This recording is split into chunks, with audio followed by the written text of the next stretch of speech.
Bonjour à toutes et à tous. Bienvenue pour ce nouveau webinaire proposé par le FIP en Île-de-France. Un webinaire qui est consacré ce matin à la présentation du lieu unique d'accompagnement issu du rapprochement entre Pôle emploi et Cap emploi. Manifestement une thématique qui intéresse particulièrement puisque sachez que vous êtes plus de 170 à vous être inscrits au webinaire de ce matin. Donc on est ravis de vous retrouver tous et toutes ce matin pour évoquer ce thème du lieu unique d'accompagnement. Petite précision d'ordre logistique, vous êtes donc très nombreux et nombreuses à vous être inscrits et connectés ce matin pour des soucis, pour des facilités d'échange. Vous n'avez pas la possibilité ni d'actionner vos caméras ni vos micros.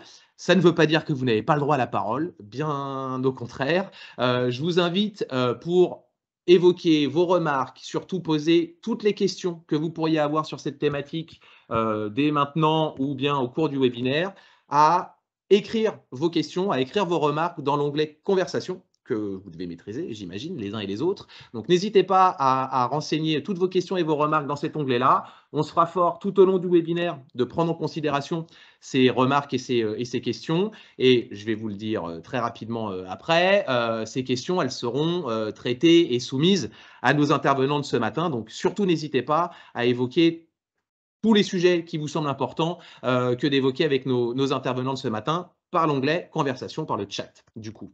Très rapidement, ce webinaire, pourquoi on a souhaité l'organiser et pourquoi le FIP en Ile-de-France a souhaité l'organiser? D'abord et assez logiquement, pour pouvoir vous donner toutes les informations pratiques et récentes aussi pour certaines, quant aux modalités de déploiement de ce lieu unique d'accompagnement. De quoi on parle? C'est quoi ce fameux LUA? Peut-être que vous avez déjà entendu, dont vous avez entendu l'acronyme. Donc voilà, vous donnez toutes les informations concernant les modalités pratiques liées au déploiement de ce lieu unique d'accompagnement. Et puis, de manière un peu plus prosaïque, pouvoir aussi partager avec vous ou repartager avec vous des conseils pratico-pratiques pour pouvoir, in fine, disons les choses très directement, pouvoir continuer à contribuer à la progression des recrutements de bénéficiaires de l'obligation d'emploi au sein des structures publiques. Très concrètement, le programme que nous vous proposons ce matin est le suivant. On va revenir sur évidemment le LUA, quel était le contexte qui a occasionné ce rapprochement entre Pôle emploi et Cap emploi, et puis rapidement pouvoir revenir sur les objectifs poursuivis à travers la mise en place de ce lieu unique d'accompagnement. Et puis là aussi, de manière très concrète et précise, aujourd'hui, comment ça s'organise, le LUA, quelle est l'offre de services auquel vous, notamment employeurs publics, vous pouvez avoir accès à travers la mobilisation du LUA, et puis concrètement, qu'est-ce que ça peut changer et surtout, qu'est-ce que ça peut améliorer dans votre relation avec le service public de l'emploi, Cap emploi et Pôle emploi. On a souhaité, pour en finir sur le programme, également profiter de ce webinaire, prendre une vingtaine de minutes pour pouvoir revenir avec vous ou vous présenter, pour ceux à qui ça ne parle pas encore, une initiative un peu spécifique, j'en dis pas plus pour l'instant, donc une initiative régionale sur plusieurs régions, mais on va se concentrer sur l'Île-de-France là ce matin. Cette initiative qu'on appelle la Convention à tout pour tous. Je ne vous en dis pas plus pour l'instant, je manage le suspense, puisque rapidement, je vais vous présenter les intervenants qui nous font le plaisir d'être avec nous ce matin et vous dire qui vous présentera du coup cette initiative régionale. Je termine, je l'ai déjà dit d'un mot, en vous disant qu'on se conservera un temps d'échange à la fin de ce webinaire pour pouvoir traiter les questions et les remarques que vous ne manquerez pas, j'en suis sûr, de pouvoir nous faire parvenir dans le cadre de l'onglet Conversation. Voilà pour le programme et pour les objectifs que nous poursuivons à travers ce webinaire. Et j'en viens donc, et j'en suis ravi, maintenant à vous présenter aux intervenants que je remercie chaleureusement de s'être rendus disponibles ce matin pour pouvoir intervenir lors de ce webinaire, pardon. Je vais commencer par Anne-Cécile Richard, qui est la déléguée régionale Île-de-France de KEOPS Île-de-France, KEOPS qui est l'entité qui fédère les entités Cap Emploi en Île-de-France. Donc Anne-Cécile Richard, accompagnée d'Hubert de Vaublanc, qui lui est chargé des relations partenariales au niveau de la direction Île-de-France à Pôle emploi. Donc Cap Emploi et Pôle emploi, disons-le plus simplement, nous font le plaisir, à travers la présence d'Anne-Cécile et d'Hubert, de pouvoir être présents avec nous et de nous présenter le LUA. Bonjour à tous les deux et un grand merci encore une fois pour votre participation et votre présence ce matin. Par la suite, je vous parlais de la convention à tout pour tous. Cette convention et cette initiative, pour le coup, nous sera présentée grâce à la présence de Karine Martin, qui est chargée d'animation de la convention à tout pour tous pour la région Île-de-France, et accompagnée de Ghislain Rémy, qui lui aussi travaille depuis nombreux mois, voire nombreuses années, si je ne dis pas de bêtises, sur le déploiement de cette convention à tout pour tous, et qui est également chargé de mission handicap auprès des étudiants de l'université Paris-Saclay. Bonjour à tous les quatre et encore une fois, merci beaucoup pour votre présence ce matin. Je vous l'ai dit très rapidement, mais c'est quand même important de vous repréciser que Charline, je suis accompagné de Charline, que je remercie également pour sa présence ce matin, Charline Flores, qui aura la charge de pouvoir suivre, recenser et puis retranscrire vos différentes questions, vos différentes remarques auprès de nos intervenants à l'issue de leurs interventions, donc probablement aux alentours de 10h30. On pourra conserver ce temps de remarques et pour soumettre vos différentes remarques et questions. Voilà pour l'introduction. Encore une fois, un grand merci à tous les quatre de votre présence ce matin. Et pour ne plus perdre plus de temps que cela, je passe la main immédiatement à de Vaublanc, qui a peut-être commencé à nous présenter ce contexte et ce rapprochement entre Pôle emploi et Cap emploi incarné par la mise en place du lieu unique d'accompagnement. Hubert, je vous laisse la main. Merci Benjamin, bonjour à tous et je suis très heureux d'être là avec vous ce matin pour vous présenter ce projet de rapprochement. On va juste commencer. Donc, première chose, moi je suis chargé d'études partenariales, je ne suis pas en charge de l'ensemble des partenariats à la direction régionale. Le chargé d'études partenariales en charge des TH suffit largement à occuper mes journées et ça me va très bien. Donc, juste de vous présenter de quoi on parle lorsqu'on parle de travailleurs handicapés en Île-de-France inscrits.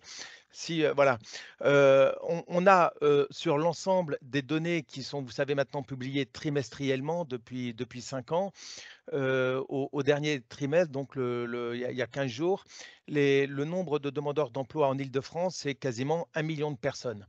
Les nombres de demandeurs d'emploi en situation de handicap sur cette population-là, c'est 57 000 personnes. Donc, ça représente globalement 6% de la demande d'emploi à fin de mois, les travailleurs handicapés. Et donc, c'est une forte minorité, mais ça reste quand même une minorité, évidemment, même si nous, ça nous occupe 100% de notre temps. Et c'est important d'avoir ça présent à l'esprit parce que ça reste des volumes assez faibles si on met en exergue les métiers recherchés par les entreprises, les contraintes des postes et les contraintes de santé pour trouver des candidats dont vous auriez besoin. Ce qu'on constate aussi, et c'est plutôt la bonne nouvelle, vous entendez la baisse du chômage sur les 12 derniers mois, même si elle a augmenté là très légèrement sur le dernier trimestre, mais sur les 12 derniers mois, la baisse est de 10% pour l'ensemble des publics et de 7% pour les travailleurs handicapés. Donc, on a quand même une baisse qui est significative et je dois dire que depuis le temps que je suis les stats de ces populations-là, c'est la première fois que la baisse est aussi importante, donc on peut s'en réjouir. Vous pouvez, j'en profite aussi, sur le site de pôle emploi.org, créer vos requêtes et regarder toutes ces données, celles sur les travailleurs handicapés, et faire des filtres sur d'autres critères. Donc, c'est aussi en accès libre. Voilà, précisément. Et on a mis en annexe avec Anne-Cécile un complément d'information sur les données. Et je pourrais donner à Benjamin l'ensemble d'une fiche qui est établie tous les trimestres par la collègue au STAT. Voilà, peut-être en continuant d'abord sur ce projet de rapprochement, le LUA, le lieu unique d'accompagnement, c'est qu'un moyen géographique, si on peut dire. Ce qui est important, c'est de bien comprendre les constats qu'ont amené la décision du rapprochement par le gouvernement en 2018. Ils ont été établis, cette décision a été établie par de nombreux rapports, dont celui de l'IGAS. En fait, l'IGAS et les autres grands corps de l'État ont fait le constat suivant que la situation des travailleurs handicapés face à l'emploi était assez dramatique puisqu'il y avait seulement 35% de bénéficiaires de l'obligation d'emploi qui étaient effectivement en emploi contre 65%, 64% pour l'ensemble du public. Il y a une forte segmentation du public qui nécessite une offre de service morcelée avec entre de multiples structures et interlocuteurs et qui arrive à un manque de lisibilité sur les difficultés d'accompagnement et de suivi pour ces publics comme pour les accompagnants. Et donc, tout ça amène, a amené cette décision au printemps 2018 évidemment, mais on ne part pas, de rien avec la coopération avec, les Cap Emploi. Elles existent de longue date et elles étaient d'ailleurs de qualité par rapport à ce qui était demandé à l'époque, par les pouvoirs publics et ça l'IGAS et les grands corps de l'État le pointent également dans leur rapport. Mais on voit bien qu'on arrivait au bout du système, de cette logique-là. Les objectifs du projet, ils sont très, très importants et ils souhaitent une nouvelle organisation du service public de l'emploi en ce qui concerne les travailleurs handicapés, avec un déploiement national qui est engagé depuis 2020 et qui est progressivement généralisé entre 2021 et 2022 partout en France. Voilà. Et en complément, le déploiement, c'est finalisé au septembre là. Donc aujourd'hui, tous les sites sont ouverts, partout en France. Donc l'essentiel de l'objectif, hein, c'est de faire en sorte que les demandeurs d'emploi rentrent plus facilement en emploi et tout ce qui concourt à ce qu'on vous explique là-dedans n'est qu'un moyen logistique, si je puis dire, pour arriver à une amélioration de la situation de l'emploi des personnes en situation de handicap. Voilà, donc le lieu géographique, l'offre de services communes, l'ensemble des éléments sur lesquels on a travaillé avec Cap Emploi au niveau national, régional, territorial et local ne vise qu'un seul objectif, qui est la baisse du nombre de demandeurs d'emploi en situation de handicap et le fait aussi que les entreprises, les employeurs publics et privés puissent retrouver les compétences de travailleurs handicapés dont elles ont besoin.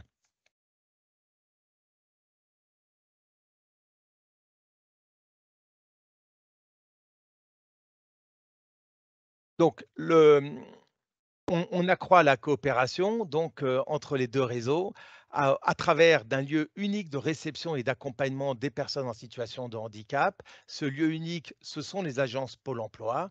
Donc, l'agence devient, ce qu'a dit Benjamin, le lieu LUA, mais c'est vraiment un acronyme plutôt interne, hein. Et donc, c'est qu'une seule porte d'entrée avec des démarches simplifiées pour les demandeurs d'emploi. Et il arrivait fréquemment que le demandeur d'emploi était invité à se présenter au Cap Emploi, il se présentait à Pôle emploi, et l'inverse était évidemment vrai. Donc, tout ça, ça engendrait des difficultés importantes pour les publics qui étaient, par définition, en difficulté du fait de leur handicap. Ensuite, le principe, c'est une offre de services intégrée qui réunit les deux expertises des deux réseaux avec l'ensemble de leurs partenaires, avec la force du réseau, les outils et le champ de Pôle emploi, avec la souplesse, la réactivité et l'expertise du réseau spécialisé Cap emploi. Donc, c'est en fait un rapprochement qui unit un employeur de grande taille qui est Pôle emploi avec une expertise des Cap emploi dont la volumétrie est évidemment beaucoup plus faible que nous. Et elle s'adresse à toutes les personnes en situation de handicap dans une logique des besoins par rapport à leur situation et non dans une logique capacitaire comme c'était le cas avant. Et évidemment, ça change considérablement la donne parce qu'avant le rapprochement, on était toujours coincé par un problème de budget. Évidemment, et donc il arrivait des moments où on arrêtait d'envoyer les demandeurs d'emploi à suivi à Cap emploi parce que le budget était atteint. Et évidemment, maintenant, on n'est plus là-dessus. On s'adresse à toutes les personnes et on regarde quelle est la problématique du demandeur d'emploi en situation de handicap et on l'oriente en différents parcours en fonction de sa problématique au regard de l'emploi et de sa problématique de santé. Et Et ça, évidemment, peut-être c'est le grand changement. Pardon, Anne-Cécile. Hubert, non, non, en complément, sur la spécialité qu'apporte Cap Emploi, le petit expert effectivement dans ce grand projet, c'est effectivement son expertise sur les sujets de l'accompagnement, de la mobilisation des aides et mesures, mais également une bonne, implantation et une bonne connaissance des réseaux partenaires spécialisés aussi, de premier cercle autour des sujets santé, emploi, handicap, et ça, c'est quelque chose qui est également apporté dans la corbeille, du projet.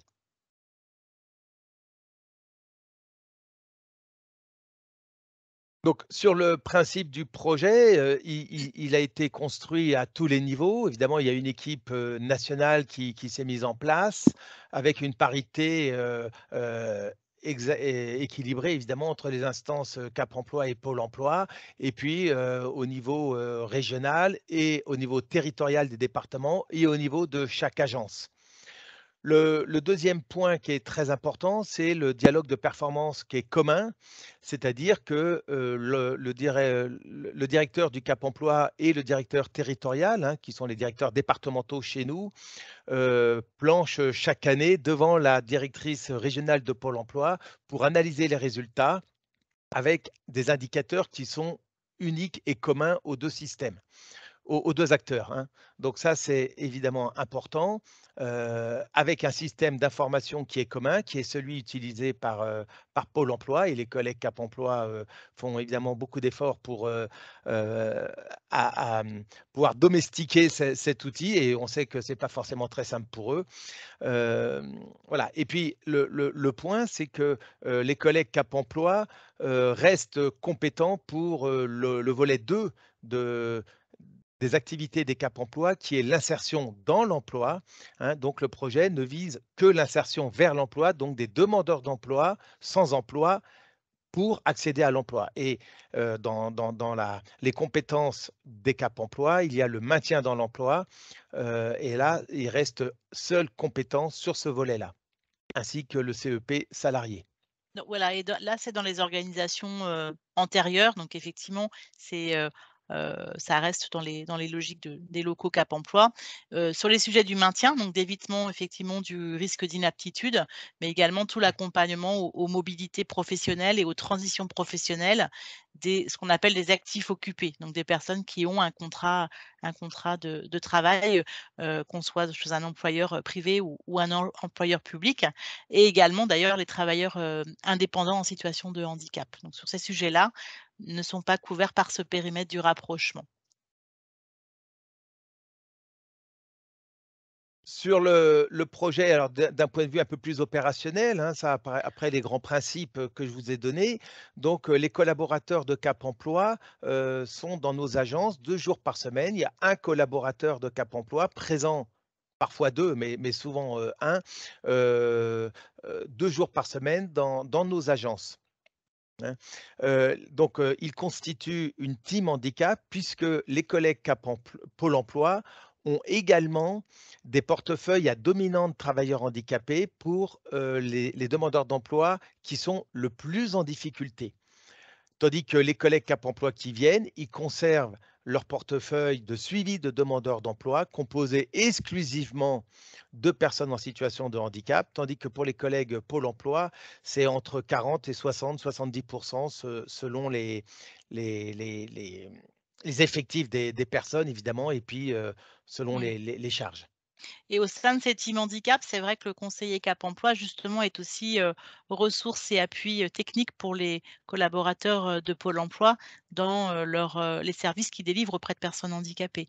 Donc, il y a vraiment cette logique aussi de communauté de travail et d'action, heu à la maille de chaque agence qui s'installe.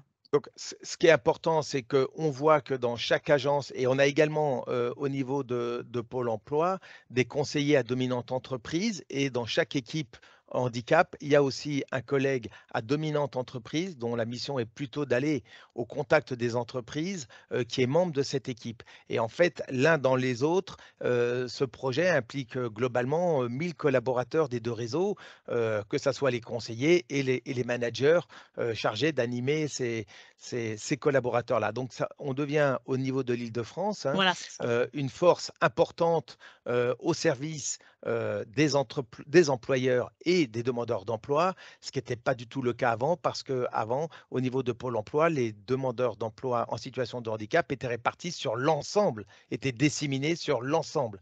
Tout ça dans une logique sur l'ensemble des collaborateurs, dans une logique de la lecture de la loi de 2005 qui disait que finalement, on ne va pas mettre les demandeurs d'emploi en situation de handicap sont avant tout des demandeurs d'emploi comme les autres. Pour pas qu'ils soient stigmatisés, il y a besoin qu'ils soient au même niveau que les autres. Mais évidemment, c'est ce qui a été pointé dans le rapport. On est arrivé au bout de ce système et on revient un peu à une spécialisation qu'on a peut-être connue avant la loi de 2005 autrefois. En tout cas, maintenant, c'est un peu ça. On revient peut-être légèrement sur la lecture de cette loi et qui fait qu'on a des collègues 100% travailleurs handicapés qui sont euh, enfin, des demandeurs d'emploi qui sont suivis par des collègues 100% pour les Cap emploi et pour les collaborateurs de Pôle emploi à raison de 40-70% dans des modalités différentes selon les besoins des demandeurs d'emploi. Hubert, il y a une question qui a été soulevée dans le chat sur laquelle j'ai répondu en fait Oui, en bien direct, sûr. mais pour que tout le monde puisse en profiter. Il y a une question sur savoir parce qu'effectivement les chiffres qu'on présente sont des chiffres régionaux franciliens, Oui. mais il y a la question de la taille en fait des agences, le nombre, enfin des teams handicap dans les agences. Donc en fait les choses ont été formatées aussi aux fonctions du nombre de demandeurs d'emploi, travailleurs handicapés par agence. Par exemple, sur l'Île-de-France, ça fait 121 agences qui sont couvertes de cette manière-là.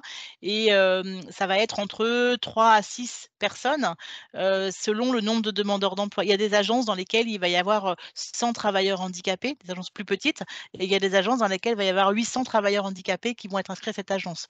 Donc, il y a aussi un ajustement aux besoins en fait des agences. Donc la moyenne, je dirais, elle est de 3 à 6. Je pense que je me trompe pas trop sur Oui. la région Île-de-France. Et Ouais, vous sachant voyez, que c'est hors, bien sûr, en plus, les équipes employeurs qui sont le second cercle, on va dire, du projet, puisqu'il y a les conseillers qui accompagnent les demandeurs d'emploi travailleurs handicapés, mais il y a également autour du projet les conseillers qui sont dans la relation employeur privé-public et du coup qui font la médiation entre l'offre et la demande. voilà. Euh,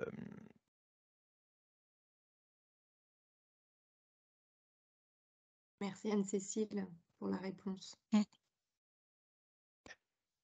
Donc, les objectifs côté employeur, si on regarde un petit peu, c'est dans l'offre de service et on a détaillé un petit peu en annexe le contenu de ces points-là, mais on va pouvoir le faire un peu pour répondre à vos questions. Ce qui nous a permis, dans un premier temps, ce qui nous a semblé important, c'est de vous donner des grandes lignes pour ne pas vous noyer dans les détails.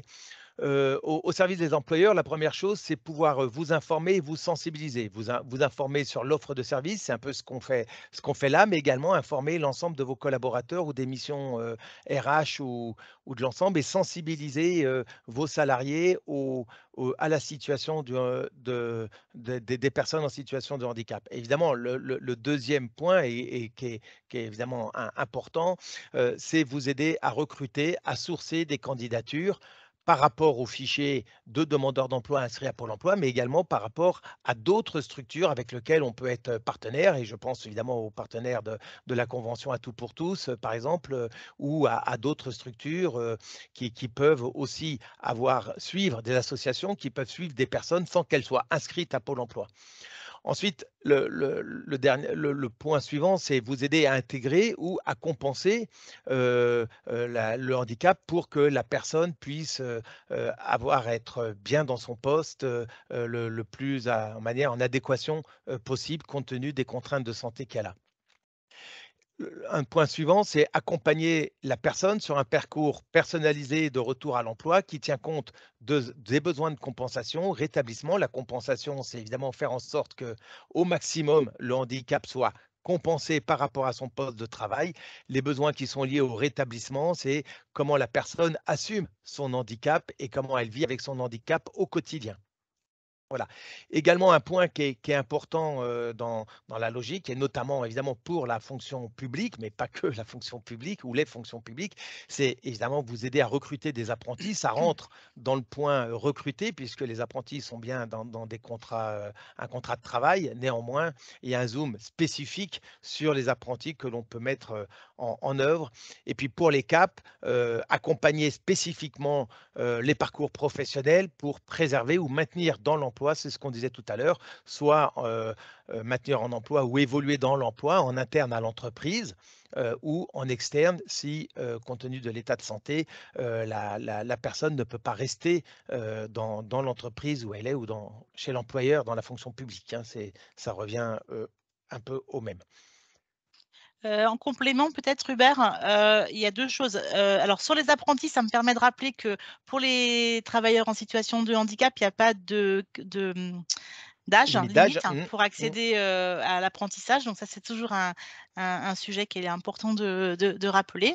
Sur la question du sourcing, puisque, quand on a évoqué en première partie de l'intervention le nombre de travailleurs en situation de handicap, en Île-de-France, donc Hubert a précisé, c'est pas très nombreux, c'est 5 c'est 6 du million, on va dire, de demandeurs d'emploi. Mais si on se met du point de vue de l'employeur public qui souhaite recruter, c'est un potentiel de 58 000 demandeurs d'emploi travailleurs handicapés en Île-de-France. Donc en valeur absolue, on a quand même un bon potentiel de sourcing parmi les demandeurs d'emploi travailleurs handicapés inscrits à Pôle emploi, même si effectivement le pourcentage de l'ensemble des demandeurs d'emploi n'est pas très important, mais je souhaitais le souligner quand même. On a des choses à faire.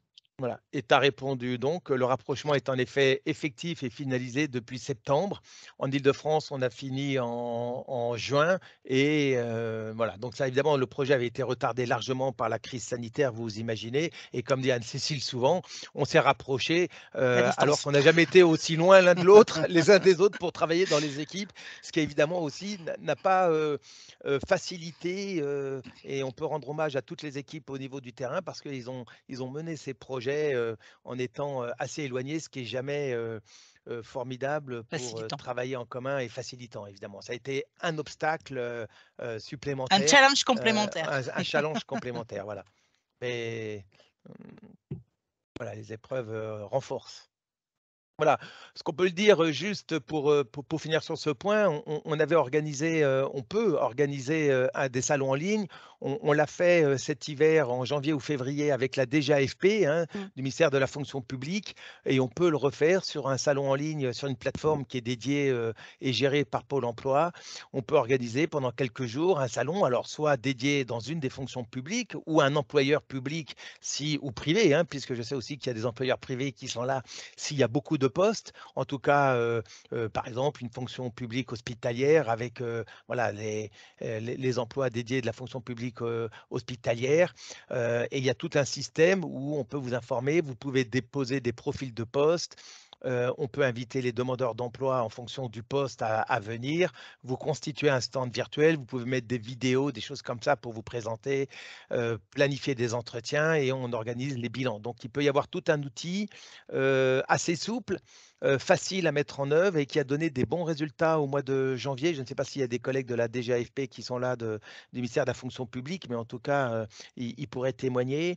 Il y a eu une quinzaine de recrutements, hein, de mémoire sur la fonction publique, plutôt des personnes de l'administration centrale, hein, puisque la collègue de la fonction publique avait réuni le ministère de l'armée, affaires étrangères, etc., intérieur, je crois aussi. Voilà, plusieurs ministères, mais évidemment, ça peut être fait pour tout à chacun. Il faut un volume de postes assez conséquent, hein, pour qu'on puisse mobiliser. On a une collègue et après on lance les invitations, on lance le sourcing et ça se fait très, très facilement. Et après, vous planifiez vous-même vos entretiens grâce à une appli de rendez-vous. Ah, il y a encore deux agents dans le Cavados. Alors là, ce sont les 2 exceptions qui travaillent encore sur le sujet. Bah, écoutez, merci Nathalie de cette info que j'ignorais totalement. Donc, erreur de ma part. toutes les agences ne sont pas encore en LUA. Il y a 2 villages gaulois qui résistent toujours. Normand, pas gaulois. Normands, ils sont normands, ils sont normands. Voilà, donc bon, ben, écoutez, on fleurit les yeux, ben, voilà, qui sont de très, très belles villes et on leur souhaite une bonne finalité dans leur rapprochement. Alors Alors, là, c'est sur l'Île-de-France, là, on revient un petit peu plus oui. sur l'Île-de-France, du coup, dans les contacts, puisque c'est effectivement le périmètre sur lequel on agit au quotidien en binôme avec Hubert. D'accord, voilà, donc bah, pour Pôle emploi, c'est contacter le conseiller si vous l'avez en agence de proximité, puisque nous, on a une logique territoriale, hein, donc un employeur du 7e arrondissement contactera l'agence de Saint-Pétersbourg qui est compétente pour 7e, 8e et 9e, et un employeur de Bobigny contactera l'agence de Bobigny en Seine-Saint-Denis. Si vous n'avez pas de contact, vous pouvez être appelé, vous appelez directement le 39 95 et vous serez directement mis en relation avec le conseiller de votre agence qui vous prendra en ligne. Autrement, vous pouvez aussi revoir par rapport au portail pôle-emploi.fr, onglet entreprise, et vous avez toutes les infos là-dessus. Et après, sur les contacts aussi que vous aviez peut-être déjà initiés, engagés, et des relations construites avec les CAP, on vous a reprécisé là, sur les 8 CAP emploi d'Île-de-France, les correspondants employeurs publics, avec pour 2 territoires, je crois que c'est 75 et 93, qui sont également sur la particularité des contrats en alternance, y compris chez les employeurs publics, pour les employeurs publics. Le principe du rapprochement est de dire, en fait, vous aviez peut-être déjà des contacts avec les uns ou les autres, donc vous pouvez poursuivre le contact auprès de ces personnes ou ces collaborateurs avec lesquels vous travaillez déjà, et ce sera à eux, Pôle emploi, Cap emploi, de vous apporter une solution coordonnée. Voilà. Donc, n'hésitez pas à revenir vers votre interlocuteur habituel pour qu'il puisse, en lien avec les homologues des teams handicap sur chacun des territoires, vous apporter une relation coordonnée, une réponse coordonnée. Et puis, en ce qui concerne les CAP emploi, ils ont les 8 CAP emploi franciliens, les conseillers ont déjà aussi l'habitude de travailler en interterritoire, puisqu'on peut avoir bien sûr des logiques d'employeurs multi-établissements. On peut avoir des logiques aussi de demandeurs d'emploi qui peuvent être en mobilité. Donc voilà, donc c'est vraiment dans cette optique que l'on avance dans ce nouveau projet avec les équipes de Pôle emploi.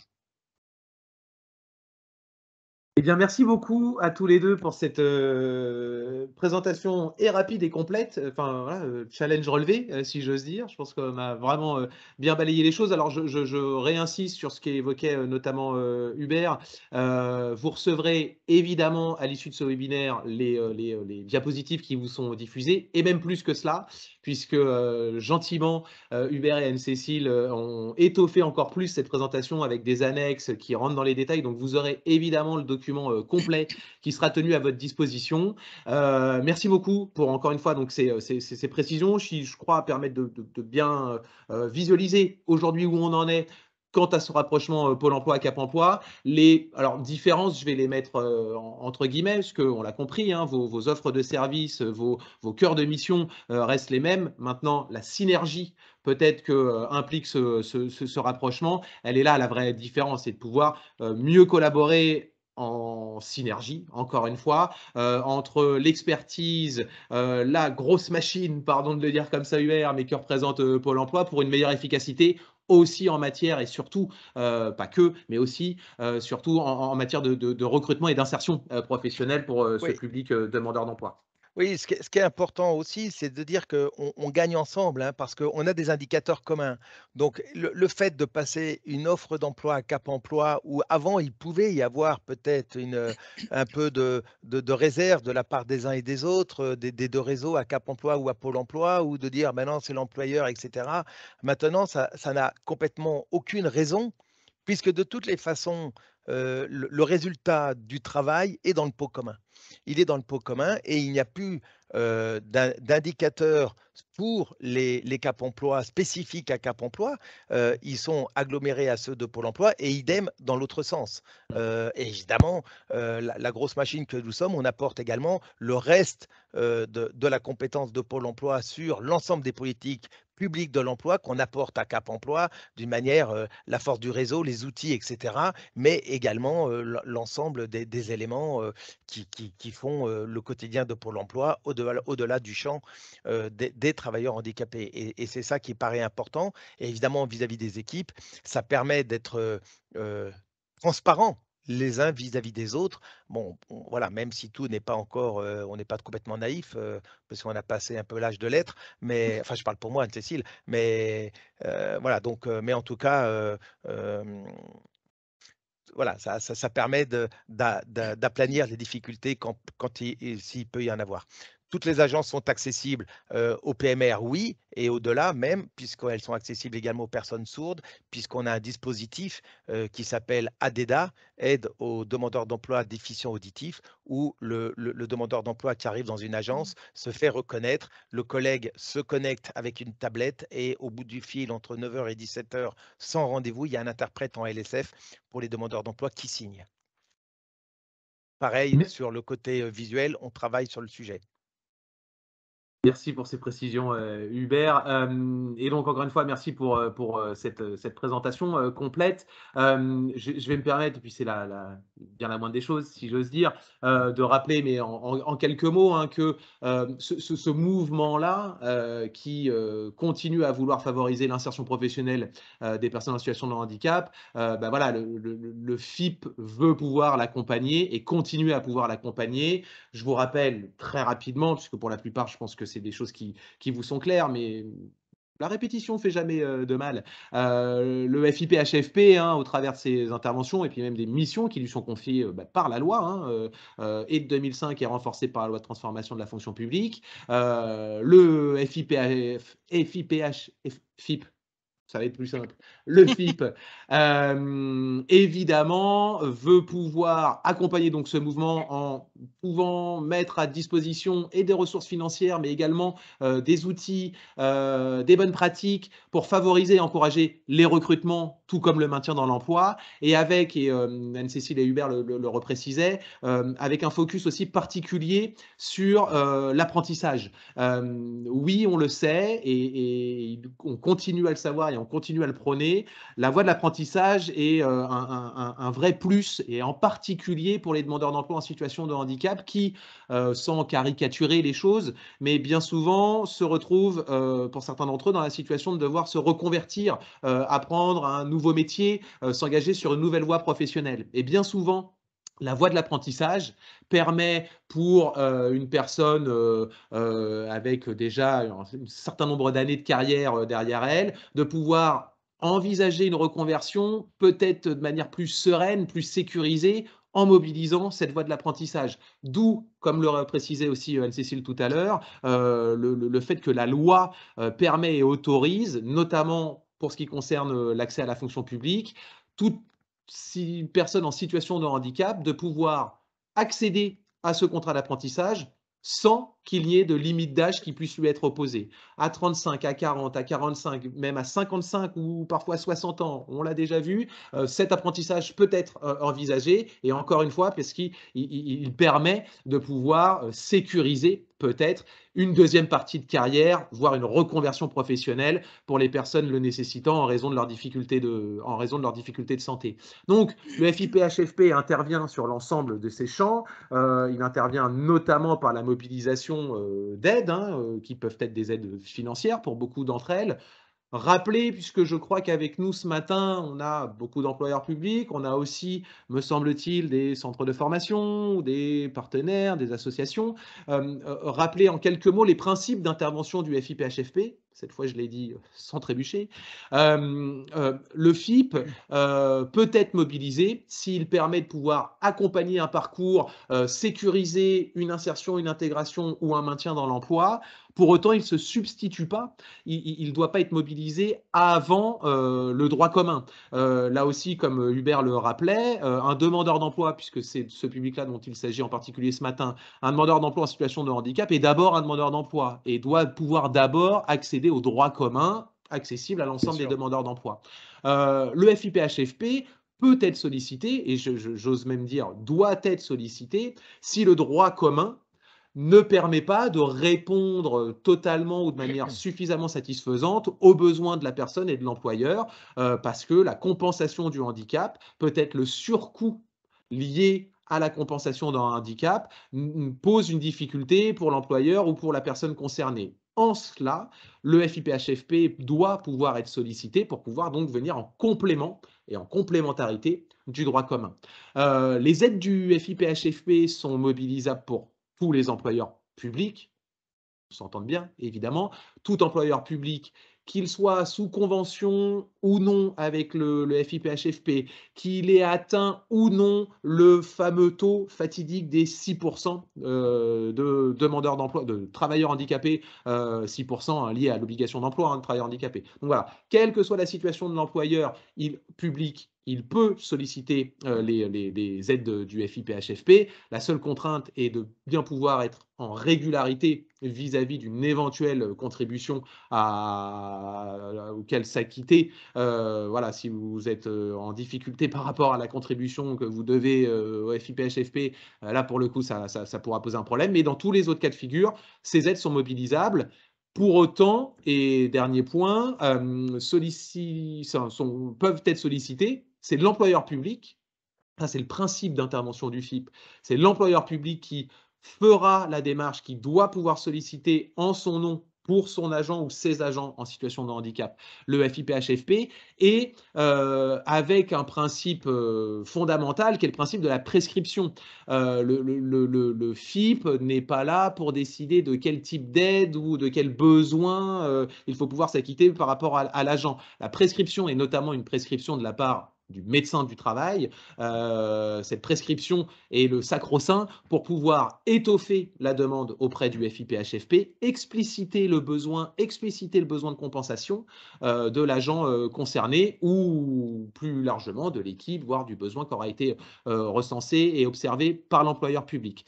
Je termine d'un mot parce que j'ai très envie de passer maintenant la parole à Karine, qui doit nous parler plus en profondeur de ce principe de la convention à tout pour tous. Je termine donc d'un mot en vous rappelant aussi que le FIPHFP, à travers son intervention, il intervient directement auprès des employeurs publics et des agents publics en mobilisant ces aides financières. Il intervient, je dirais, indirectement, et j'y mets des guillemets, à travers les financements et le cofinancement qu'il peut assurer avec l'AGFIP notamment, versant privé de cette affaire-là. Donc en finançant et en cofinançant les prestations d'appui spécifiques, les fameuses PAS que je vous invite à mobiliser autant que possible, et vous commencez à voir que là, il y a quand même un écosystème qui se dessine. Cap Emploi, Pôle Emploi, les interventions du FIPHFP, des interventions spécialisées pour assurer l'intégration, le maintien, la sensibilisation sur le terrain des équipes sur des handicaps spécifiques. Voilà, le FIP participe lui aussi à travers ses financements à la délivrance des prestations d'appui spécifiques, à la mise en place de ce qu'on appelle les EPAST, les études préalables à l'adaptation et à l'aménagement des situations de travail, pour le dire plus simplement et directement, des études ergonomiques pour étudier des situations et des environnements de travail, notamment au profit de personnes bénéficiaires de l'obligation d'emploi, et participe également au financement du dispositif Inclus Pro Formation pour pouvoir accompagner à la réflexion et à l'élaboration et la mise en œuvre d'un nouveau projet professionnel peut être nécessité par une inaptitude ou un soupçon d'inaptitude qui nécessiterait une reconversion professionnelle. Donc, Cap Emploi et Pôle Emploi, main dans la main pour accompagner ce public-là. Le FIPHFP également à vos côtés pour pouvoir distribuer, ce n'est pas le bon terme, mais en tout cas mobiliser ces aides financières si parfois c'est le point financier qui parfois constitue un frein à un maintien ou à une intégration dans l'emploi, et aussi à travers ces financements par la mobilisation de ces acteurs spécialisés dans l'accompagnement de l'intégration et du maintien dans l'emploi des personnes en situation de handicap, que sont les prestataires d'appui spécifiques, les prestataires délivrant les PAST ou le dispositif Inclus Pro Formation. Nous sommes, allez, je vais me permettre de le résumer comme ça, à votre disposition. N'hésitez pas à vous appuyer sur Cap Emploi, Pôle Emploi, les lieux uniques d'accompagnement et le FIPHFP pour pouvoir vous aider et vous accompagner à toujours mieux intégrer, recruter et maintenir dans l'emploi les personnes en situation de handicap.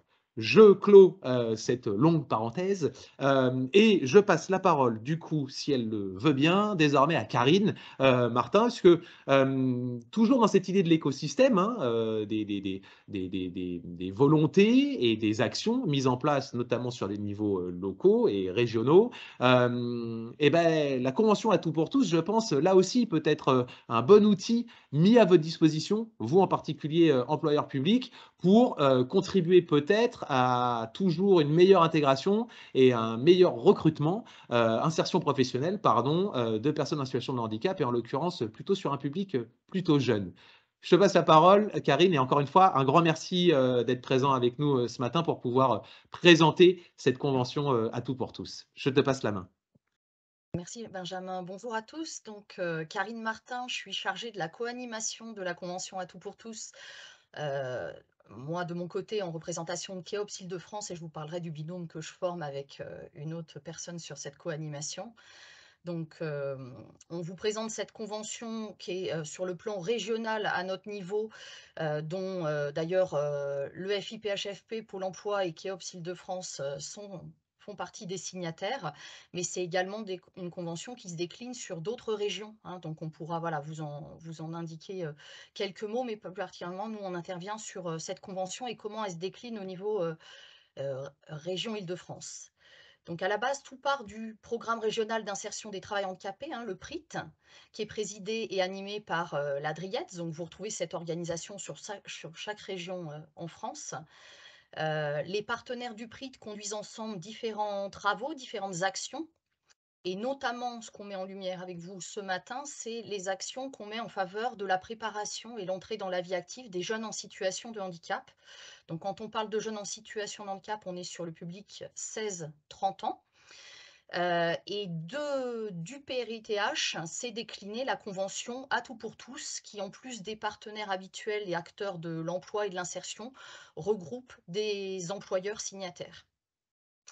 Cette convention, elle réunit du coup, pour l'ensemble des membres signataires, et quasiment ça depuis le démarrage, les services de l'État, les 3 académies d'Île-de-France, l'ARS, donc l'Agence régionale de santé, la région Île-de-France, l'AGFIP, le FIPHFP, 11 universités, mais également Cap Emploi, Pôle emploi, donc présent ce matin, l'ARML, qui est l'Association régionale des missions locales, l'UNEA pour l'Union des entreprises adaptées, le CIDJ, l'ONICEP et de grandes entreprises. Tous ces signataires s'engagent en fait dans des actions pour sécuriser les parcours vers la formation et l'emploi des jeunes franciliens en situation de handicap qui sortent de scolarité, qu'elles soient spécialisées ou non, et quel que soit leur niveau d'études. Donc on a des représentants d'établissements, collèges, lycées, mais aussi d'universités pour représenter les études supérieures. La convention à tout pour tous, elle a été initiée quand même depuis plusieurs années, ça remonte à 2015. Donc il y a voilà, beaucoup de travaux et d'énergie qui ont été déployés depuis 2015 au travers de l'Île-de-France et elle s'est renouvelée pour 3 ans au début de l'année, donc le 24 janvier 2022. Donc tous les 3 ans, il y a un renouvellement avec les membres signataires, les partenaires signataires de la convention et des actions prioritaires à mener en direction des jeunes en situation de handicap.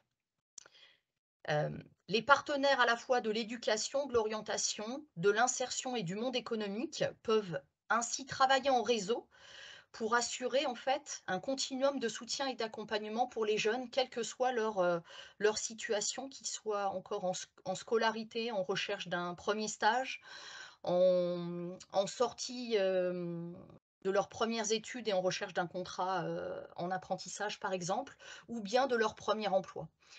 C'est une façon de faire travailler des acteurs à tous les niveaux, ce qui est plutôt rare, voilà, pour pouvoir trouver les bonnes solutions, les bonnes ressources et faire que le parcours du jeune puisse continuer sans obstacle et avec toutes les bonnes solutions mises en œuvre. Le principe du fonctionnement de cette convention à tout pour tous, en fait, c'est qu'il y a une animation formée par un binôme, qui est un binôme qui intervient sur une année voilà, pour agir en faveur de cette convention. Et ce binôme, en fait, est constitué à la base de 2 partenaires signataires de la convention qui se portent volontaires, en fait, hein, pour assurer cette fonction d'animation. Donc, l'année passée, c'était le CIDJ avec l'AGEFIP qui portait cette co-animation, et depuis le février 2022, donc c'est Keops Cap Emploi au travers de mon intervention, et le CIDJ qui co-anime des actions en complémentarité de leur public cible respectif et de nos actions, de nos réseaux respectifs également. Donc, Fabienne Croquet, qui représente le CIDJ, n'a pas pu se joindre à moi ce matin parce qu'elle est sur un autre groupe de travail pour préparer les assises de la Convention à tout pour tous, mais vous aurez nos coordonnées à toutes les deux à la fin de la présentation. Donc, pour vous montrer les synergies, les actions qui sont développées, hein, régulièrement tout au long de l'année, et puis depuis 2015, hein, bien avant moi que j'arrive sur la co-animation. Donc, il y a de nombreuses actions en direction de professionnels qui sont initiées pour aider à mobiliser au profit des jeunes l'ensemble des dispositifs de formation et d'accompagnement vers l'emploi. L'objectif aussi, c'est de pouvoir faciliter la rencontre entre les besoins, entre recrutement des entreprises, qu'elles soient privées ou publiques, et les profils de jeunes en termes de compétences et de formation. Et du coup, pour ce faire, on organise des rencontres professionnelles, on produit des livrables à destination aussi des professionnels qui peuvent aiguiller tout le parcours, qu'il soit scolaire, adaptation d'un poste de travail, aménagement au cours d'une formation en alternance, pour faciliter en fait toute forme d'intégration quelle qu'elle soit. La convention est également là pour intervenir sur des actions en direction de jeunes et de leurs familles. Donc, il y a des organisations de forums, de job dating.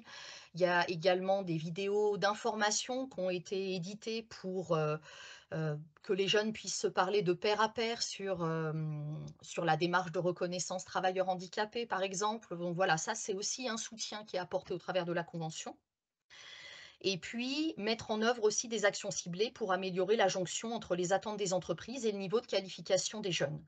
Donc, tout ce qui peut faciliter les projets de partenariat, de formation qui aboutiront en fait à des intégrations et des recrutements réussis aussi, hein, pour ces jeunes en situation de handicap. Voilà, donc on essaye toujours d'être en anticipation de toutes les situations pour arriver à des bonnes réussites.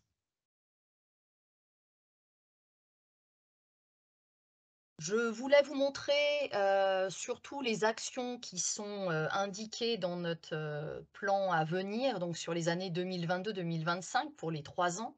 Donc on agit essentiellement maintenant sur l'élargissement des débouchés professionnels pour les jeunes, en essayant de diversifier les partenariats avec les employeurs privés publics et notamment aussi les tailles d'entreprises, hein, qui rejoignent notre convention en tant qu'entreprise adhérente. L'idée, c'est vraiment d'avoir une diversité de représentation de secteurs, de tailles d'employeurs, qui sera au plus proche des profils des jeunes qui se forment actuellement, hein, du coup, pour ensuite travailler en fait à ces insertions et à cette mise en lien entre les employeurs et les jeunes et à la bonne adéquation.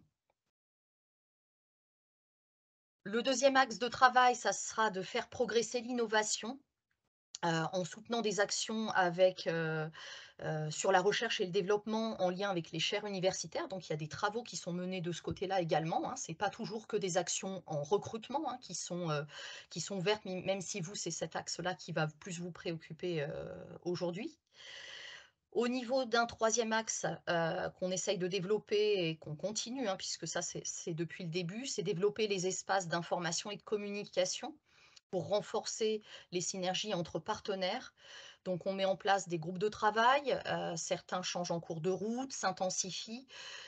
Cette année, il y a un groupe de travail supplémentaire qui se met en place pour organiser la tenue d'assises au mois de février 2023, où ça sera vraiment une rencontre avec des professionnels et des employeurs. Et pour les groupes de travail, pour vous illustrer les travaux qui sont en cours, on a un groupe de travail pour tenter de faire adhérer des plus petites entreprises, donc approcher les TPE, PME.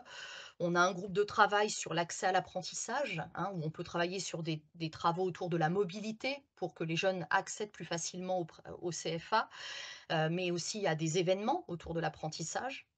Un groupe de travail sur un fonds d'aide exceptionnel quand le droit commun ne peut pas répondre, ou même les aides de la GFIP et du FIP, à des situations de jeunes.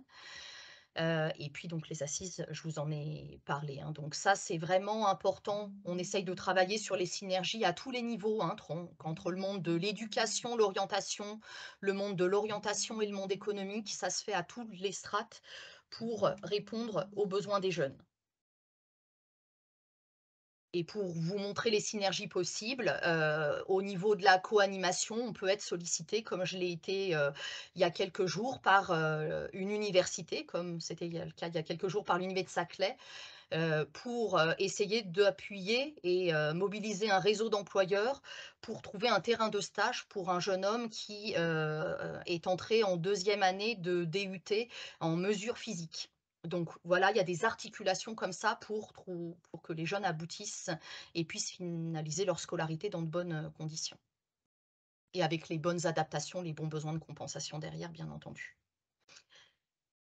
Ce qui est important du coup de vous présenter ce matin, c'est la démarche d'adhésion à la convention, puisque donc le FIPHFP est partenaire signataire en représentation des employés des 3 fonctions publiques depuis le démarrage en 2015. Mais après, il y a une démarche aussi d'adhésion qui est possible de la part de n'importe quel employeur, privé, public, petite ou grande structure qui a des obligations d'emploi. On a même une entreprise adaptée qui nous a rejoint récemment, alors pas comme membre signataire, mais comme employeur adhérent.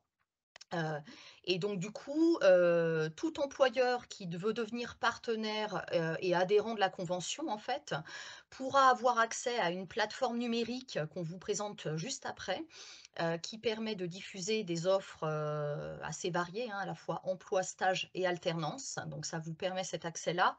Ça vous permet d'être convié aux assises de la convention, de participer ponctuellement, et ça c'est sur la base du volontariat, à des groupes de travail thématiques et à différentes actions qui sont menées dans l'année. Cette adhésion, elle est totalement gratuite pour les employeurs publics. Et puis, ça vous permet également, dans les autres avantages, de pouvoir publier des informations sur vos événements, vos bonnes pratiques sur le site vitrine de la convention qu'on vous présente aussi juste après. De pouvoir être présent régulièrement sur des événements emploi alternance qui sont portés par tous les partenaires de la convention. Ce n'est pas que la convention qui organise des événements, mais chaque partenaire qui est signataire a ses propres événements et les partage au sein même de la convention. Et surtout aussi, bénéficier de candidatures pour des stages et des contrats d'apprentissage. Donc il y a le volet stage et apprentissage qui est une bonne démarche pour pouvoir intégrer des jeunes en situation de handicap dans vos différents services. Et là, on pourrait vous donner plein d'exemples possibles, puisque du coup, c'est très important de pouvoir aussi former ce public. D'ailleurs, nous, pour les réseaux Keops, on forme à la fois les jeunes et les adultes, mais du coup, là, on parle plus particulièrement des jeunes jusqu'à 30 ans sur cette phase-là. Et puis donc ça, je ne vous le détaille pas, mais je voulais vous mettre des liens utiles si vous souhaitez vous documenter. Sur le site du PRITH, vous avez une présentation de la convention et accès à différents livrables, qu'ils soient papier ou documentation ou vidéo. Et puis les sites qu'on vous présente juste après et un bilan assez détaillé des actions qui ont déjà été menées de 2019 à 2021 pour ceux qui auraient la curiosité de s'y rendre. Voilà, je vous remercie de votre attention et donc vous retrouvez nos coordonnées, donc les miennes et celles de Fabienne Croquet, qui est mon binôme CIDJ, pour co-animer cette convention, et donc on se tient à votre disposition pour répondre à n'importe laquelle de vos questions, qu'elles soient pour reparler de la question de l'adhésion et de la plateforme et comment voilà, vous pouvez mettre en route cette démarche, mais également n'importe quelle question ponctuelle qui vous viendrait à l'idée. Merci. Merci à Merci beaucoup, tous. merci beaucoup Karine pour cette présentation. Et puis je vais saluer Ghislain Rémy qui nous a rejoint. Merci beaucoup Ghislain d'être présent avec nous aussi ce matin. Karine l'évoquait, l'un des outils pratico-pratiques, j'allais dire, de cette convention, c'est aussi cette plateforme.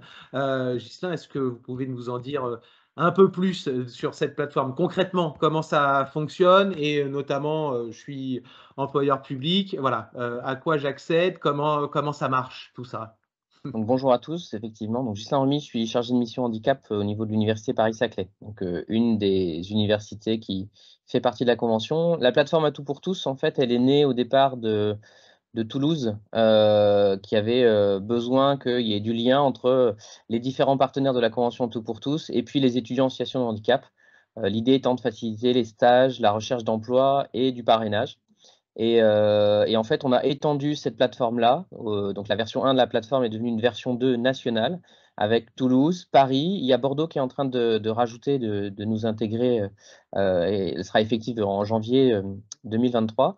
Alors, le principe de cette plateforme est assez simple. En gros, c'est un espace en ligne où les étudiants vont pouvoir s'inscrire et auront une visibilité. Donc là, à l'heure actuelle, il y a 15 490 offres qui sont disponibles sur la plateforme. Et ces offres, elles sont par département, elles sont par type de contrat, des CDD, des CDI, des stages, dans à peu près une vingtaine de secteurs d'activité qu'on a regroupés. Et c'est effectivement que des partenaires de la Convention À tout pour tous. Alors pourquoi on dit ça? Parce qu'on est sur une population particulière. On est sur des étudiants ou des élèves en situation de handicap. Il y a les deux, hein, élèves et étudiants. Je veux bien la slide d'après, comme ça me permettra de focaliser dessus. Je vous ai fait des beaux dessins. Et donc, on a des élèves en situation de handicap dans les académies qui ont aussi des besoins, des étudiants. Et on voit qu'entre les deux, entre l'employeur et puis ces candidats, on a les référents handicap. Donc, les référents handicap, ils sont soit académiques, soit universitaires, soit des conseillers en insertion pro.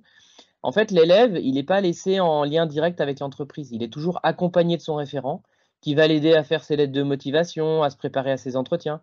Et puis qui va prendre contact aussi, qui va l'aider à prendre contact avec l'employeur et qui va vérifier que ça va bien se passer avec l'employeur.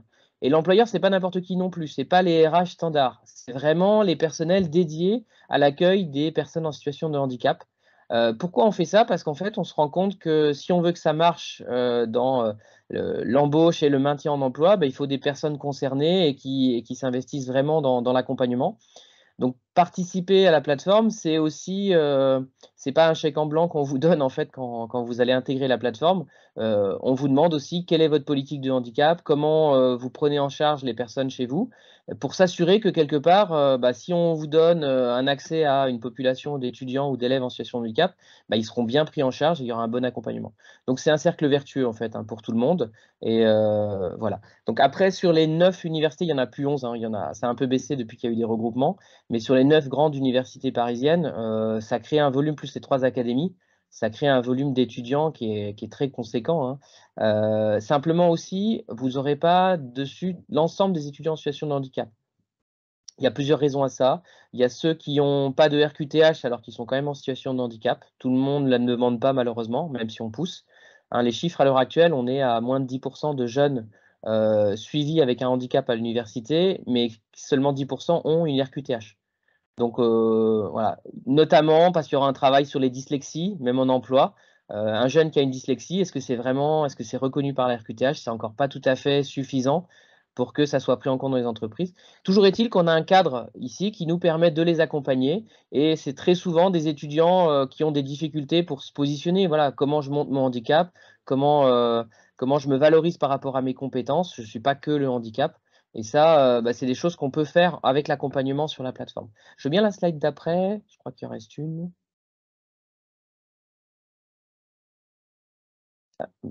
Voilà. C'était juste pour vous montrer un petit peu l'étendue. Donc là, l'avantage de faire une plateforme nationale, c'est qu'on a quand même des groupes partenaires de la Convention qui sont sur un réseau national. Et donc, le fait qu'ils aient intégré Toulouse, qu'ils aient intégré l'Île-de-France, n'empêche qu'ils peuvent proposer des postes sur toute la France. Et ça, c'est une force aussi parce qu'on a des étudiants, même s'ils sont sur Paris, qui ont envie d'aller à Toulouse faire de l'aéronautique, par exemple, et qui sont, pour certains, mobiles, hein. Et on a fait un travail aussi sur les aides, sur les mobilités, où on peut demander des aides. Et ça va les aider aussi. Donc, on a une visibilité nationale maintenant. On a des discussions qui se font aussi avec voilà, la Réunion, avec d'autres régions, hein, évidemment. On est monté sur un modèle qui est vraiment transposable à toutes les structures.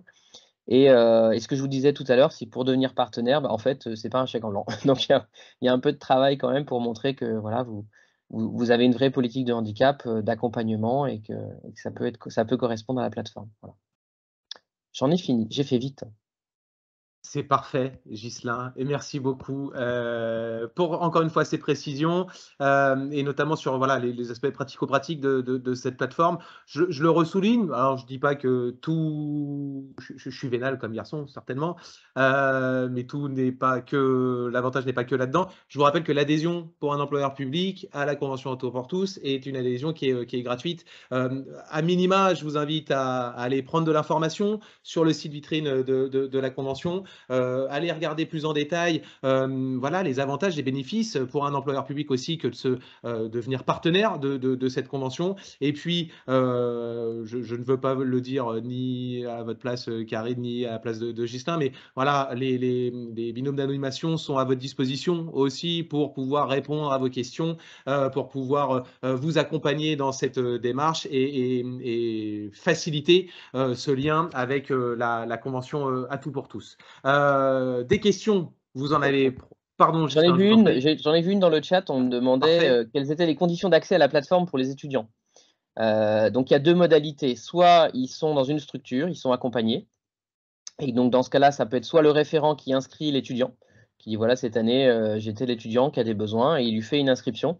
Et à partir de là, bah, il en devient automatiquement le référent et il va pouvoir le suivre. Soit les étudiants s'auto-inscrivent, mais à partir de là, s'ils s'auto-inscrivent, ils doivent s'identifier par rapport à un établissement donné, que ça soit académique, que ça soit universitaire.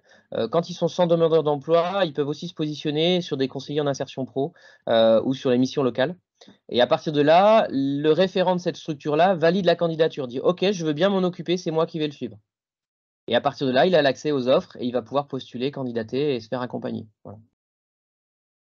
Merci pour ces précisions. Je sollicite Charline, du coup, pour savoir si il reste quelques questions, parce que je pense que vous avez déjà Oui. répondu à pas mal de choses. Charline, ouais, qu'est-ce qui ressort des échanges sur le chat?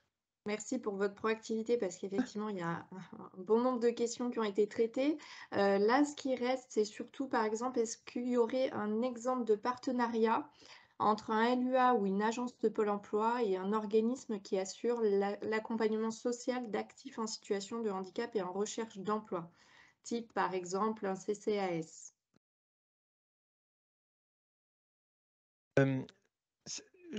Enfin, je veux bien commencer à répondre, mais tu vas peut-être compléter parce que je ne suis pas sûr tout à fait de comprendre la question. C'est-à-dire que, Pascal, excusez-moi, vous devez suivre une personne qui est en activité déjà, qui est elle-même active. C'est ça. Alors, des partenariats avec les CCAS, oui, il y en a au niveau des agences locales, ça c'est sûr. En général, quand on est en contact avec un CCAS, c'est qu'on a souvent des difficultés d'emploi, mais pas toujours, j'ai l'impression, par rapport à ce que vous dites. C'est sûr que nous, à Pôle emploi, on s'adresse plutôt en priorité aux personnes qui n'ont pas d'emploi.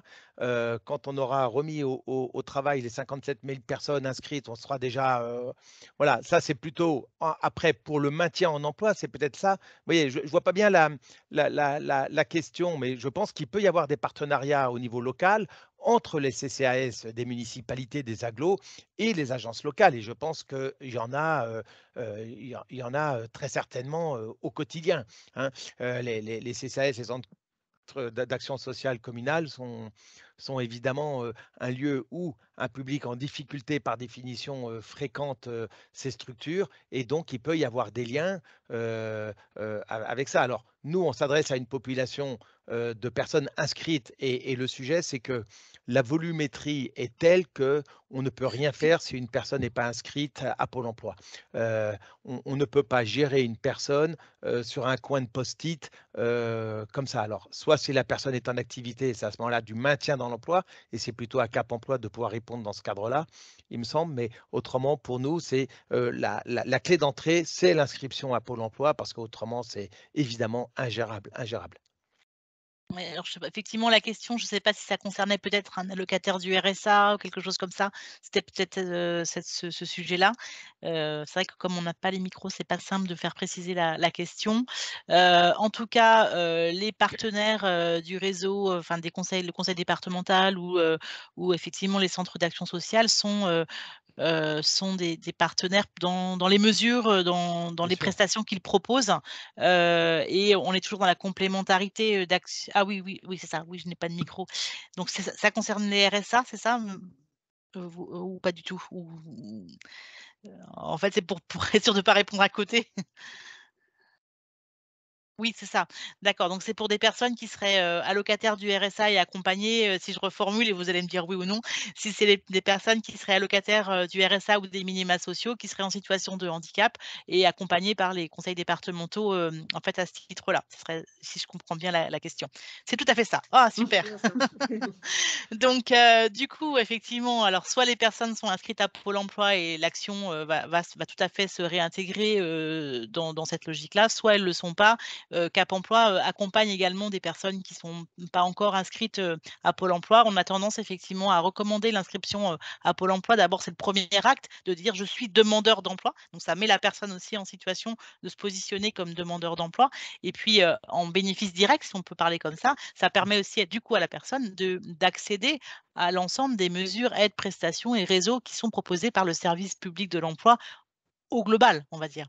Donc voilà. Mais pour autant, il y a des partenariats, auprès enfin entre Cap Emploi Paris travaille bien sûr, avec, la collectivité parisienne, et c'est pareil pour tous les territoires, je pense, hein. Donc ça fait partie de l'écosystème, Bien dans sûr. avec nos partenaires, des équipes du conseil départemental pour les minima allocataires du minima sociaux, bien sûr. Et et alors peut-être on peut en profiter pour compléter, ce que disait Ghislain à propos des jeunes qui n'ont pas la qualité, qui ne se font pas reconnaître la RQTH, hein, par rapport aux 10 des étudiants qui sont en situation de handicap et qui n'ont qu'une enfin qui dont la majorité donc ne sont pas RQTH. On a des difficultés dans les systèmes d'information, au niveau de Pôle emploi pour faire reconnaître et valider la volumétrie de travailleurs handicapés, et cette difficulté est maintenant levée, puisqu'on a des conventions avec les conseils départementaux, avec les MDPH, et on va avoir automatiquement dans nos systèmes d'information, à partir du moment où les personnes se font reconnaître travailleurs handicapés, un flux d'informations des MDPH vers les pôles emploi.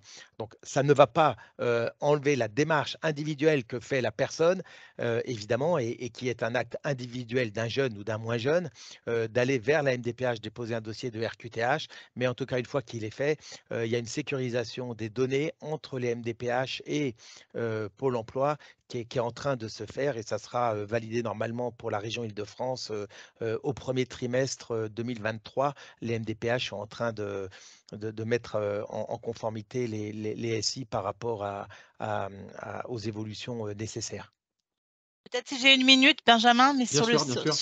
sur le sujet des jeunes, en fait, hein. Donc effectivement et Karine l'a très bien, expliqué dans la présentation de la convention, c'est de faire travailler ensemble l'articulation entre les réseaux, éducation nationale, jeunes, orientation et cetera et l'enseignement supérieur, mais surtout après les questions service public de l'emploi. Donc c'est vraiment de faire coïncider, et d'articuler ces choses-là pour pas qu'il y ait de rupture. Puisqu'effectivement, on a beaucoup de jeunes qui n'ont Mmh. peut-être pas encore fait une démarche de reconnaissance de qualité de travailleurs handicapés, mais pour autant, beaucoup d'entre eux avaient pu bénéficier soit d'un enseignement spécialisé, soit, je sais pas moi, de tiers-temps, enfin d'aménagement au titre de leur enseignement ou de leur, scolarité et donc, il y a ce travail en fait d'articulation et de présentation quand tu étais, à l'école, tu avais un tiers-temps, mais quand tu vas être, en situation d'emploi, la compensation, elle peut aussi s'envisager et donc il y a ce travail qui doit se faire en direction des jeunes et de leurs familles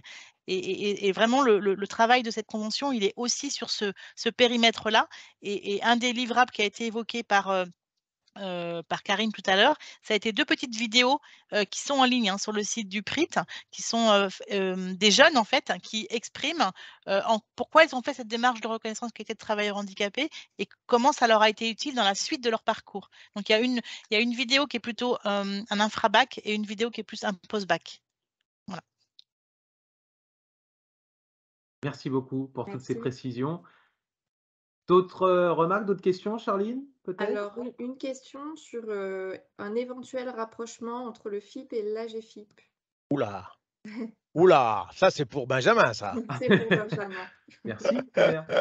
Déjà, vous êtes co-engagé dans le financement Oui, des EHPAST, voilà. oui, Mais tout à fait. et des subventions pour les Cap Emploi aussi, d'ailleurs, bien sûr, bien sûr, bien sûr. Ouais.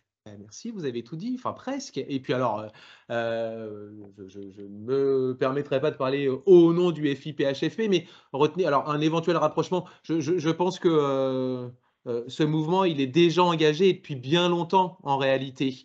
Je ne sais pas là non plus, peut-être qu'il faudrait repréciser la question derrière, mais ce rapprochement, il est déjà de fait. FIP et AGFIP travaillent main dans la main, je l'espère, mais j'en suis convaincu, au profit des personnes en situation de handicap et notamment pour viser leur insertion professionnelle. AGFIP, versant privé de l'emploi, FIP, versant public. Alors un rapprochement, voire une fusion, peut-être que c'est aussi ça qu'il y a derrière. Je ne peux pas me prononcer ni en mon nom, ni même au nom du FIPHFP. Et j'allais presque jusqu'à dire,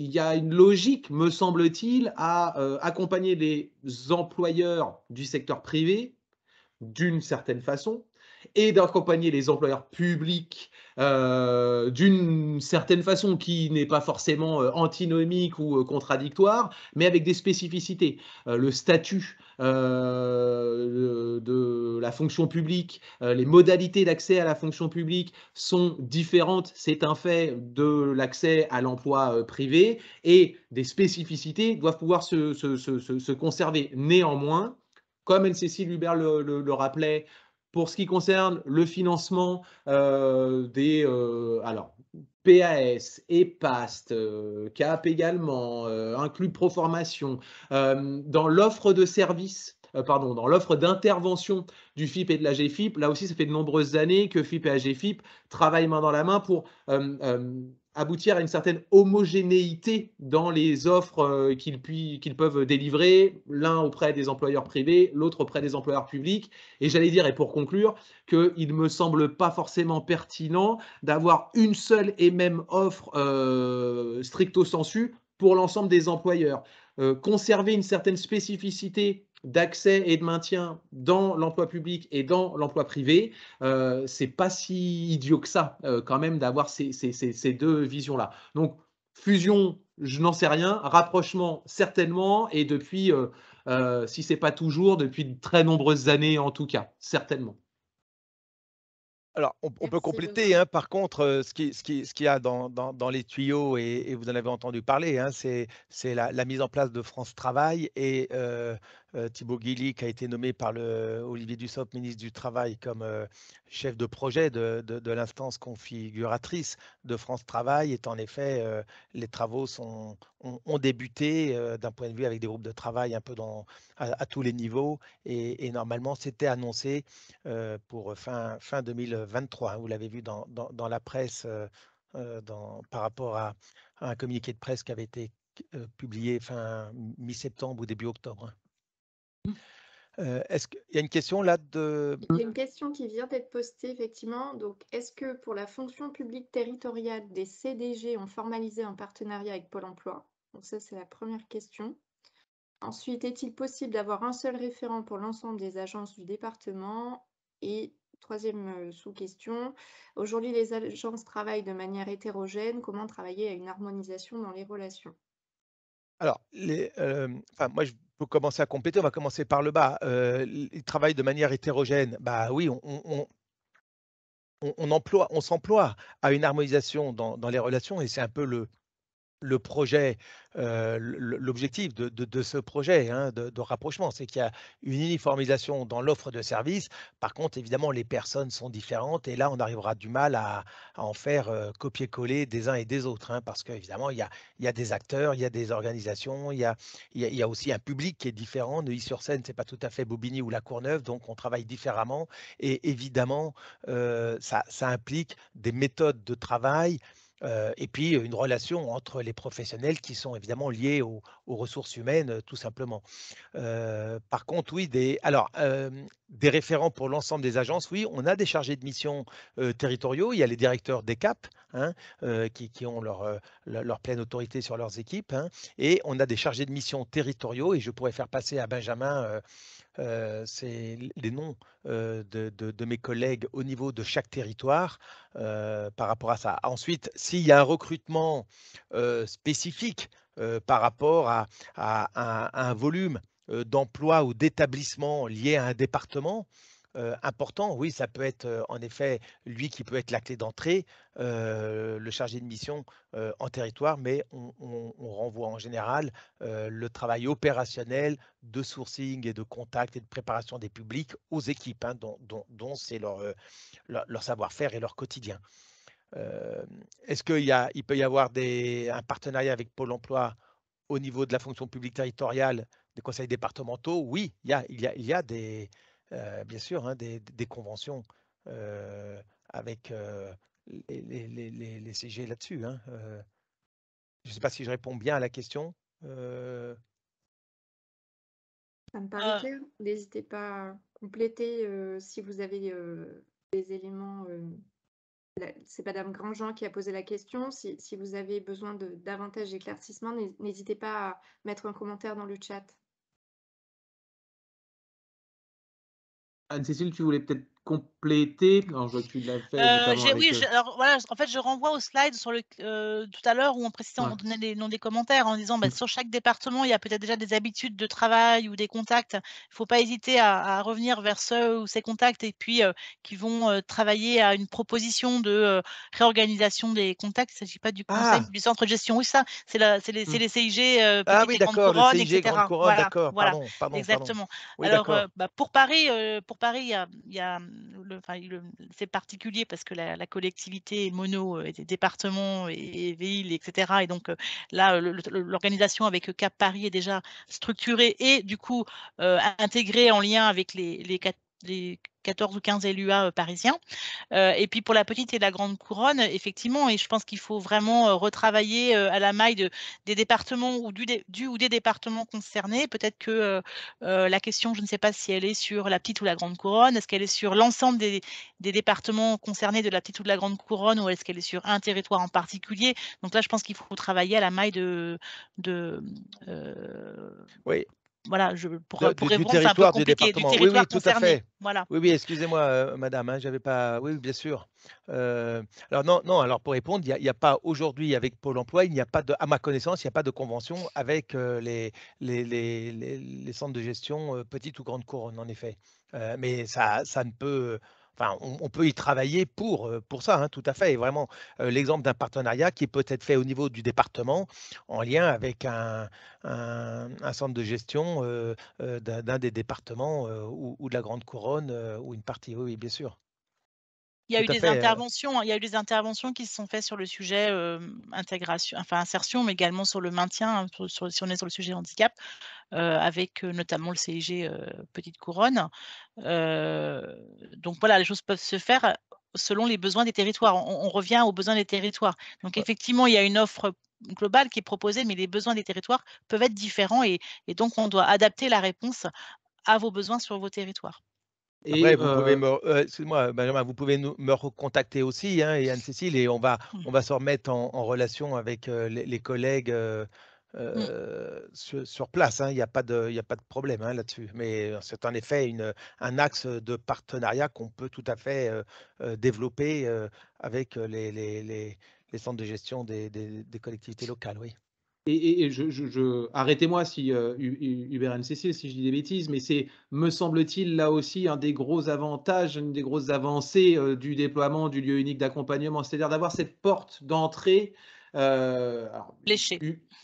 fléché et unique et qui facilite aussi peut-être les relations entre un employeur public qui peut-être a un rayonnement soit très local, soit départemental, soit après régional. Et alors oui, effectivement, alors moi mon siège social ou mon établissement principal est sur telle ville ou sur tel département, mais je vais dépendre et je vais vouloir rayonner sur, bon, j'appelle quelle agence locale, j'appelle quel Cap emploi, quel départ. L'avantage là, alors parce que là encore, hein, de par la structuration de chacune de vos entités, bah, voilà, Cap emploi, arrêtez-moi encore une fois si je dis des bêtises, mais a plutôt une logique d'entrée sur le niveau de département, là où Pôle emploi, bah, comme son nom l'indique, à l'époque, l'agence locale pour l'emploi, bah, on est bien sur du local très, très infra.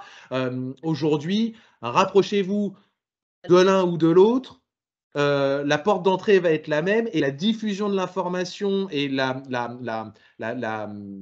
construction du partenariat efficace va être facilitée par justement cette porte d'entrée là, unique Oui. désormais.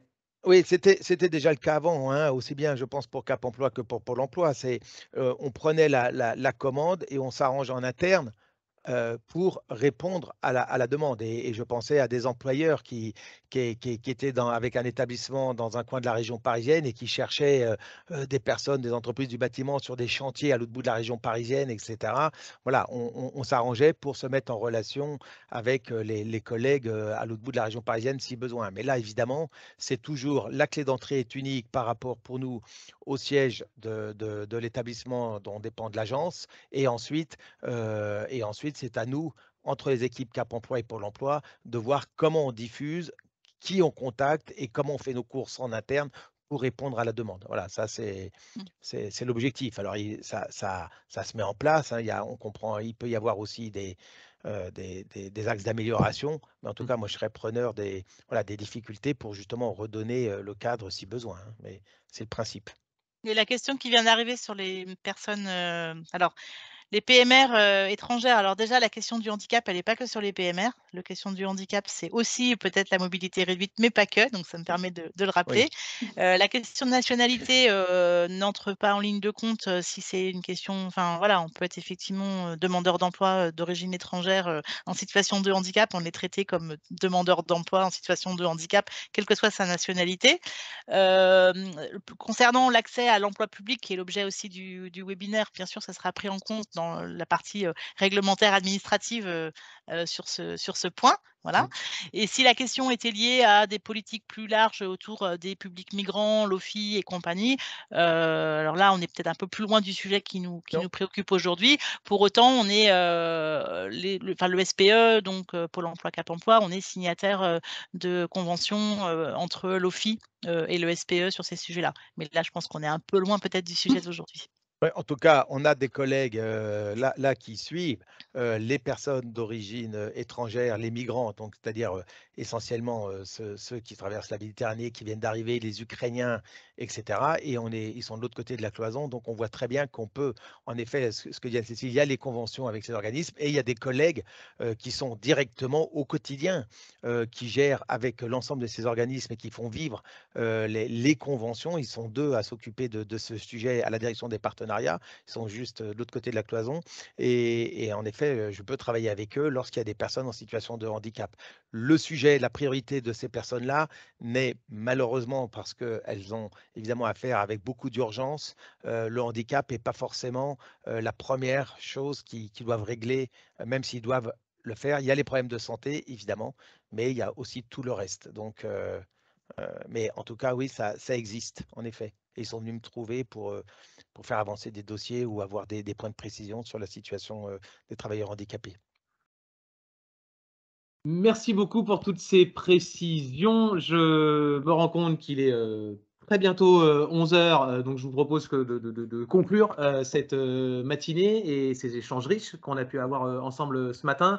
D'un mot, vous rappelez qu'évidemment, le replay de ce webinaire, comme les précédents, alors vous pourrez le retrouver sur le site du Handipact Île-de-France, et puis surtout et avant tout, en réalité, sur le site du FIPHFP, qui, vous le savez pour la plupart certainement, a fait peau neuve assez récemment, et désormais donc sur le site du FIP, vous avez un onglet région et donc vous allez pouvoir retrouver pour la région Île-de-France comme pour toutes les autres régions, les replays, les outils, les différents outils d'information qui sont produits dans le cadre des actions menées en région par le FIPHFP. Et puis, pour ce qui concerne pardon, les employeurs publics franciliens, je vous donne rendez-vous au tout début du mois prochain, du mois de décembre, pour le dernier webinaire de l'année 2022. Ce ne sera pas le dernier webinaire, je vous rassure, mais pour l'année 2022, si, ça sera bien le dernier, qu'on voudra consacrer cette fois au dispositif de l'emploi accompagné.